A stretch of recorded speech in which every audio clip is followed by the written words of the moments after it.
Welcome to the Creative Play and Podcast Network. Join us as we share our favorite RPGs, one-shot games, tabletop games, reviews, and convention panels. Sit back and enjoy the show.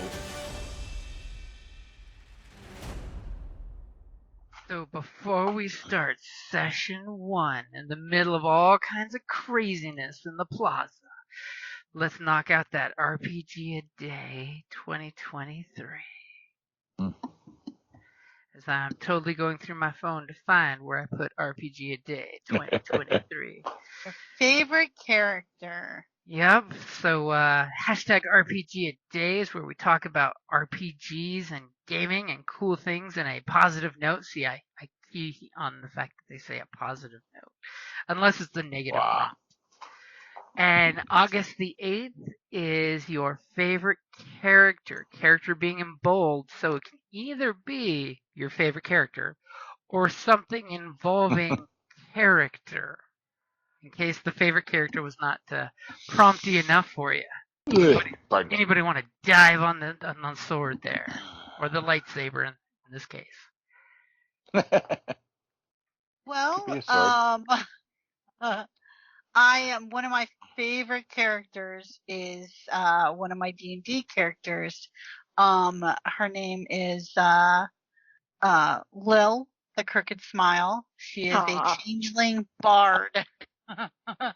She is ridiculous. So, it is Lil is so much fun to just. Oh, it's like your Tabaxi though is. I love your Tabaxi in that game, but I get to basically play whoever I want.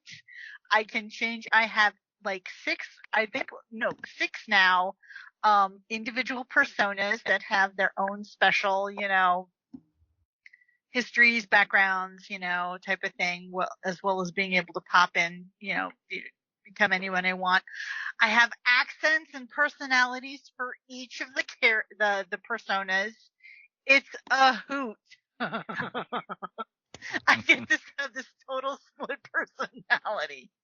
It's awesome. And who is she today? Yes, she has different ways to identify her character too. Yep. So like when we're gaming in person, I have little tent cards. Yeah.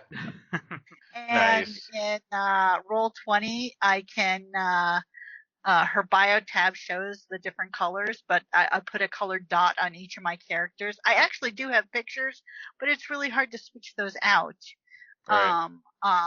For each of the personas. But so I use the colored dots to indicate on Roll20 which character I'm in. And you'll never see me in my base form typically. Because of course, changelings are, but yeah. So She don't do I don't know that what you're talking basic. about. that's my in general favorite character.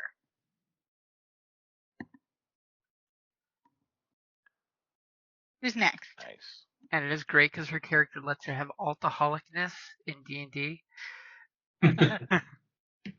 Yeah, pretty much.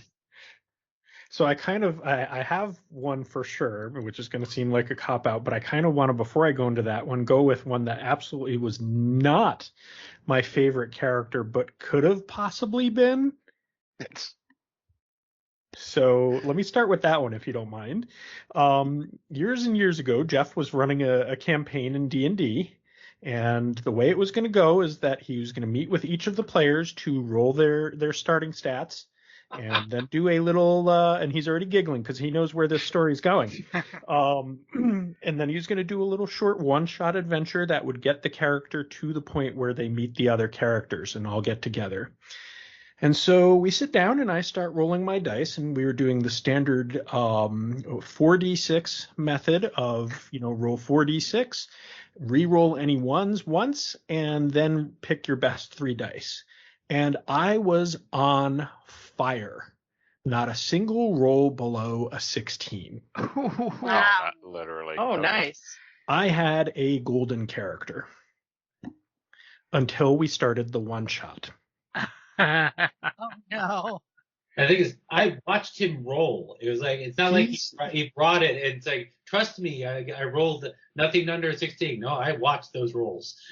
So we start this one shot, and I mean, to keep it kind of short, we decided mutually that this character just died and never made it to meet the other characters because I rolled so many crit failures. Jeff was doing everything he could to try to make the character succeed, but he basically got overrun by undead in a church and killed. Nice. So could have shaped up to be an amazing character, except the dice were very, very bipolar that day. Ooh. Goes from an amazing character to a dungeon crawl classic grinder crawl. Yep. Yeah, no, the D6s loved him. The D20 hated him. Yep.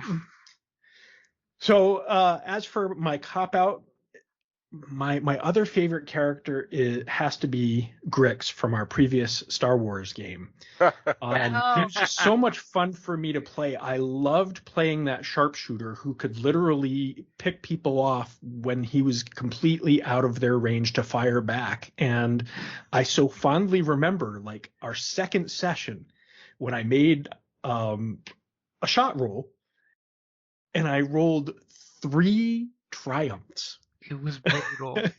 It was gorgeous. Beautiful. That was the one inside the communications center that was ridiculous. Mm-hmm. Yeah, sharpshooters are fun. As one shot takes out everybody and silently. You don't even disturb people's lunch. Yep. It was glorious, and just an all-around fun character to play. So even though it was just in the last campaign, Grix was my favorite character. Still has all those close feels for you. Yep. Right. So who's going next? Go ahead, Jeff. Okay. You're talking. My favorite, I had there was a Pathfinder game a friend of mine was running, and I was playing a halfling cavalier. No. Who What was wrote, your horse, man? It worked well. He wrote a direwolf. Oh, got it. That's awesome. And he was just incredibly fun to play. Again, sort of like Grix. He was the best at what he did, and if it was stabbing you with his lance, he did some massive amounts of charge damage. And the part of it, the campaign was just was a blast. We were running an adventure path that a friend of mine found, and running it on a basically play-by-post method, and he was just a blast to play. Just especially being non-standard in terms of I'm going to be basically I'm going to be the tank of the group, but I'm a halfling. Nice. That's awesome. I was kind of wanted to do a halfling paladin riding a war dog sometime. Yeah. Oh. I had fun naming him. I named him Calamac because I'm looking into in Tolkien's the appendices. He pointed out that Merry of Merry and Pippin fame, that he chose Mary's name is the translation from the Old Westrun that in the original Red Book of Westmarch, Mary's name was Calamac or Callie. And so I'm gonna steal that name. That's a perfect halfling name. If Tolkien came up with it, it can't be bad. Right? So I'm gonna it's hard because I have 2 characters that I've really enjoyed playing. I really like playing Shadow, which is my Tabaxi. I love Shadow. She's a cleric of the dead or cleric of death, Death or of the Dead? No, of the grave. The Grave, of the Grave. That's what it is. Thank you. And she is a cat, so you'd think that she would be a cleric of Bast, but she's not. She's of Anubis, because Anubis is the god of the underworld, right? He's the one who judges your soul. And apparently, because she's a cat, her and Anubis got into an argument. And so at the beginning of each session, I roll, and if I roll low, I'm with Bast, and if I roll high, I'm with Anubis. And it's just a whole bunch of fun to play the different types of characters, right? One of them is chaotic and one of them is lawful. It's really fun. But I had a human paladin that I played in 13th Age, which was, she, like, because it's me, she couldn't hit anything, but she had a sword named Blazentorg the Bloody. And Blazentorg did wonderful things when she actually fed him blood. Unfortunately, she fed him air far more than she ever fed him blood. He would get really grumpy and shitty and say like mean things to her when she was trying to do stuff. It sounds terrible, but it was so much fun. My GM had a blast with my absolute inability to hit anything with this amazing sword. Like, he had all of these pluses, and the more you struck somebody, like if you hit them lightly, the next time you hit them, it would do like double damage. The next time it would do like triple damage. It was like a low level character, so that wasn't terrible. But man, yeah, it was pretty awful, because then it started feeding off of me because I couldn't hit anything. It was pretty fun. Oh my goodness. Blazentorg's getting his blood one way or another, so it was a lot of Blood fun. for the blood blade. I very much enjoyed it. That's awesome. Nice. All right, well, I guess that's me then, huh? Yep. So mine's like kind of a toss-up between two from way back in the day when I was a wee lad, and playing So, like last week? Yeah, I wish. Yeah. I wish. Playing AD&D second edition, and so I had a halfling thief or rogue, and then my other was a elven cavalier who was despised kind of by the GM. It was a new thing out of Dragon magazine. You know, it was contrary to the original concept of the cavalier, which was all melee. You know, that's all the honor of fighting. So, you know, the elven cavalier allowed bow use, you know, range combat. But my halfling always stuck with me, especially after Dragonlance came out, because and I learned about that and stuff, because my halfling was basically the original Kinder before I ever knew what a Kinder was. But I worked out with the GM, you know, that yes, he was a klepto. And the party that I played with back in the day, we really had a good time with stuff, because we would pass Post-its all the time around the table. So you would just randomly get a Post-it from the GM and say, "How's it going?" Or Pretend like this is important. and you would send stuff back, and so nobody knew what anybody was doing. So, you know, when somebody all of a sudden got something and Post-it, you know, I mean, it could be anything or it could be nothing. You never knew. So, you know, it was entertaining. I was always finding new and interesting things in my pockets. The party almost wiped because I had the wand that the wizard needed in combat in my pockets. I had to, I don't even know how it got there. in combat, make a stealth roll to try to stick it back into his pockets, so he had for combat without getting caught. Obviously, just got lost in the folds of his robe. Yeah, so So it that was was great very that you were there to find it for him. well, exactly. So, I saved the party Right. from the wipe that I almost caused. So Single-handedly. so that was really fun. And like I said, that was well before I'd ever saw the Dragonland stuff come out and the Klepto Kinders, the Halfling Kleptos, basically as a race. But my Elven Cavalier was probably my longest played character. So he was, like I said, Elven Cavalier, so he could use bows and stuff. And he went through quite the life cycle.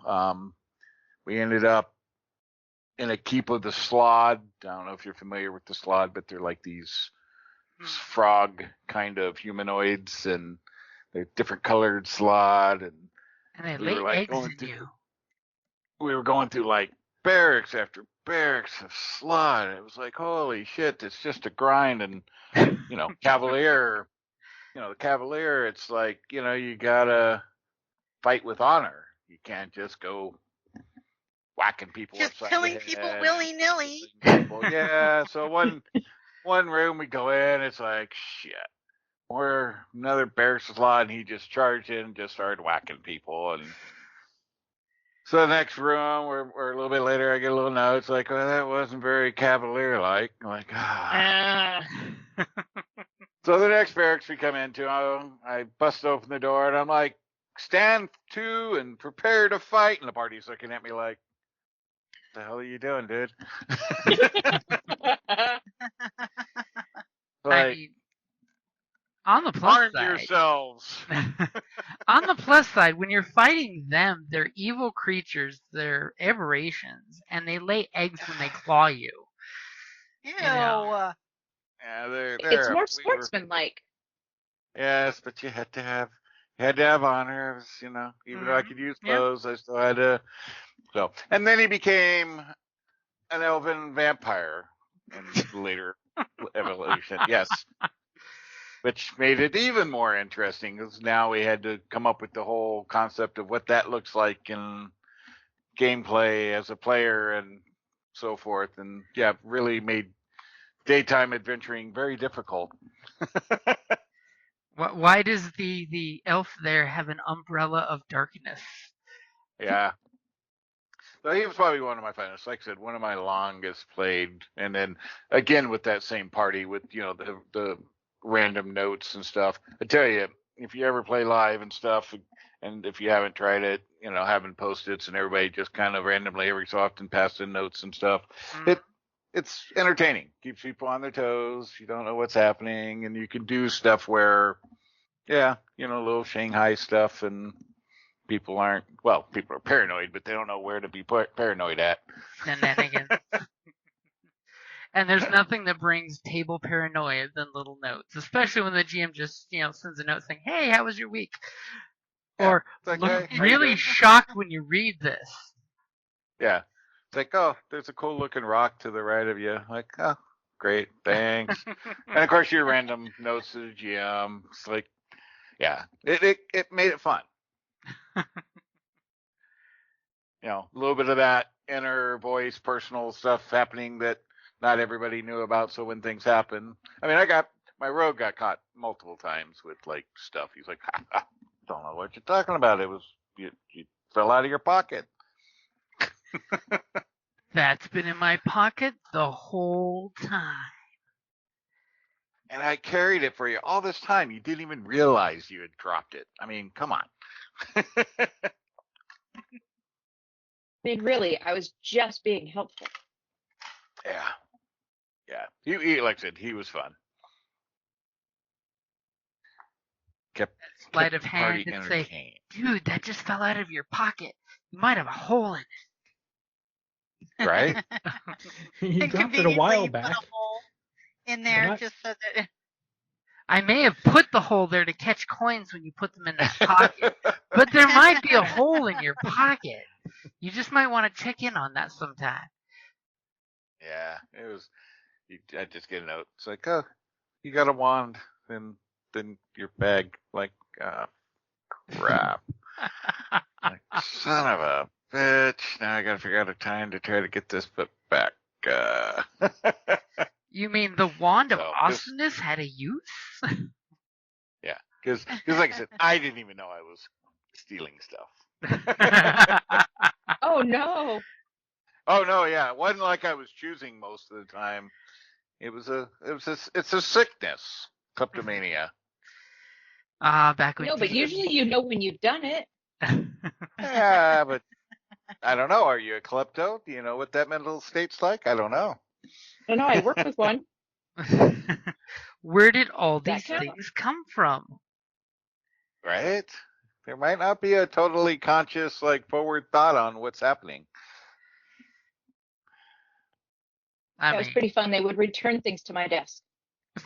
So if somebody was missing something, they'd come to my desk to see where it was. your desk becomes the lost and found. Pretty much.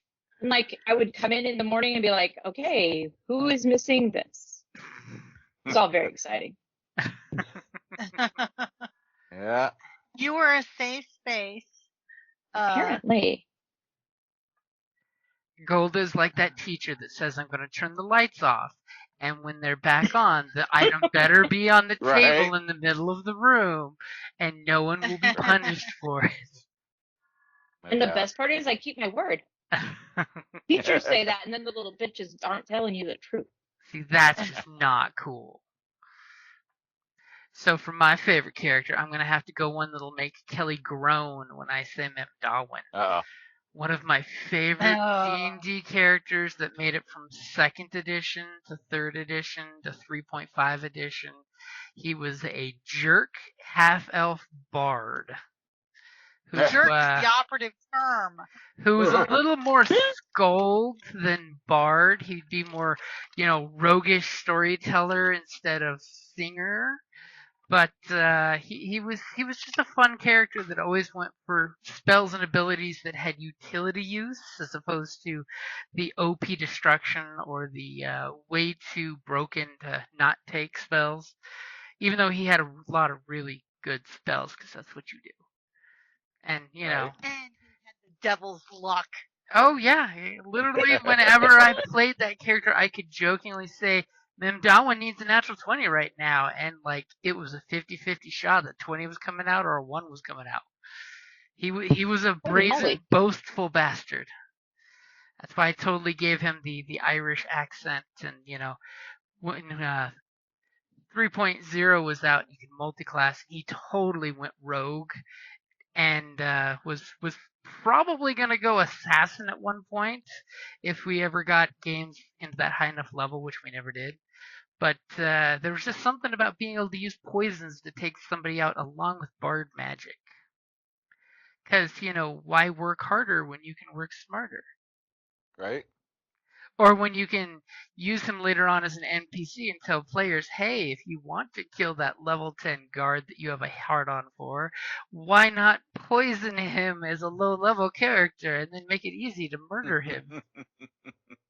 Right, Kelly? Yeah. Uh-oh. Oh, he sounds bitter. And the best part is He was a pain in my ass.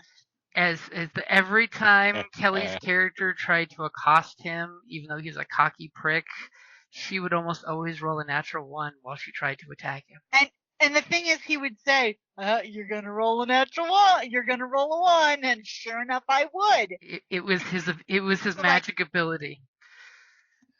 So he just kept, and I was a half elf ranger, and we found this secret door.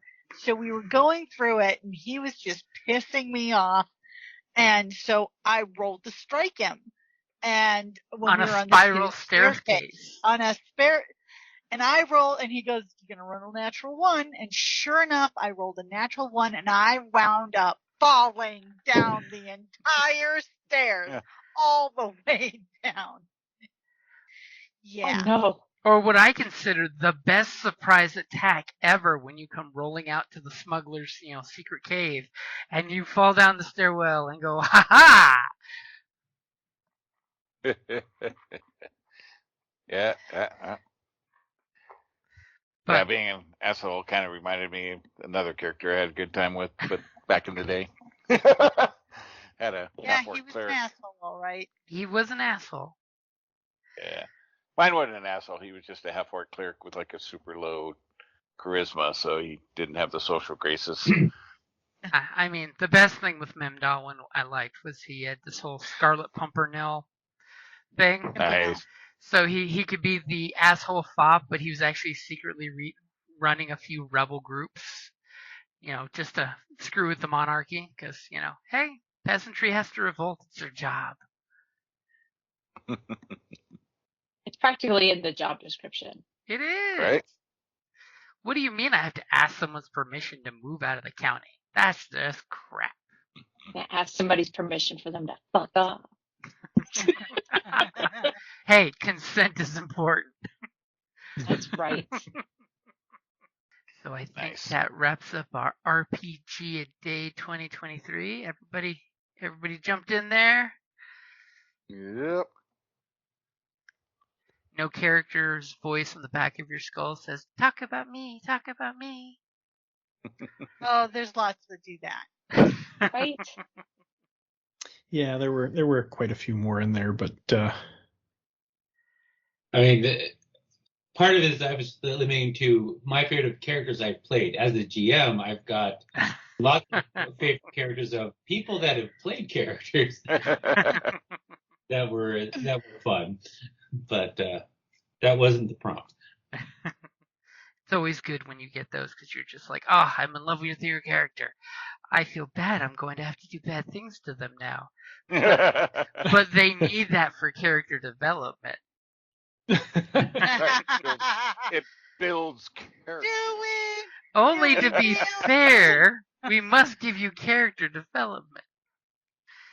So, speaking of character development, as the camera slowly pans down onto the planet, as we're in the city plaza, there's a beautiful statue of Palpatine's benevolent hands pouring forth water into the fountain.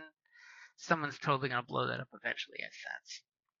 Your rebel group was there to meet a friendly contact you know of that had vital information to pass along to you. And you guys planned accordingly. You spread your guys' selves out pretty good, it looks like. Is that good with where you guys are now? Thank you for listening to the Creative Play Podcast Network. If you enjoyed our show, please check out D&D Journey of the 5th Edition and Ragnarok Enroll a Scion Hero to Ragnarok Story. Also, check out our Patreon page for more content and behind-the-scenes things, as well as joining us for a one-shot game or two.